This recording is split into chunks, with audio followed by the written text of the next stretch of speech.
志明。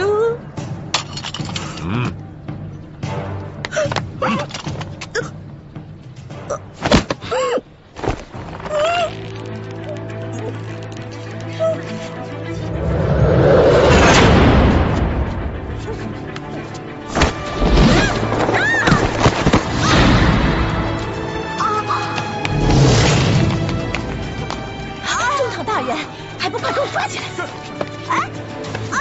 救命啊！救命啊！救命啊！放开我！救命啊！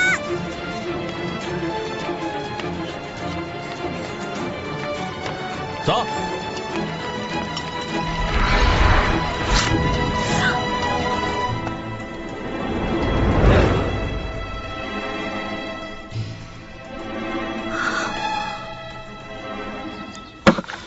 你说什么？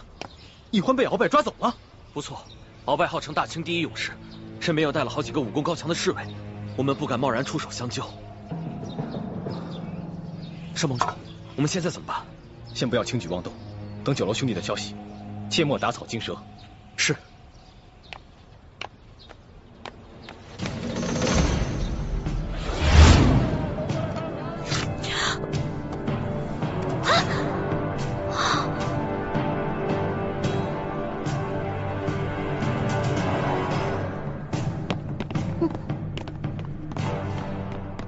楚哥哥，谁让你出门的时候诅咒我？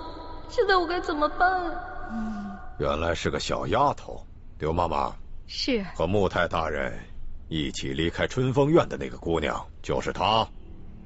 回中堂大人，就是她。你别老这么盯着我看呀，盯得我心里直发毛。冷静冷静，现在一定要冷静。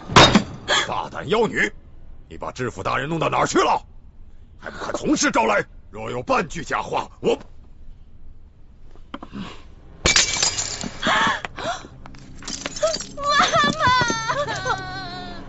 妈妈救命！妈妈救命！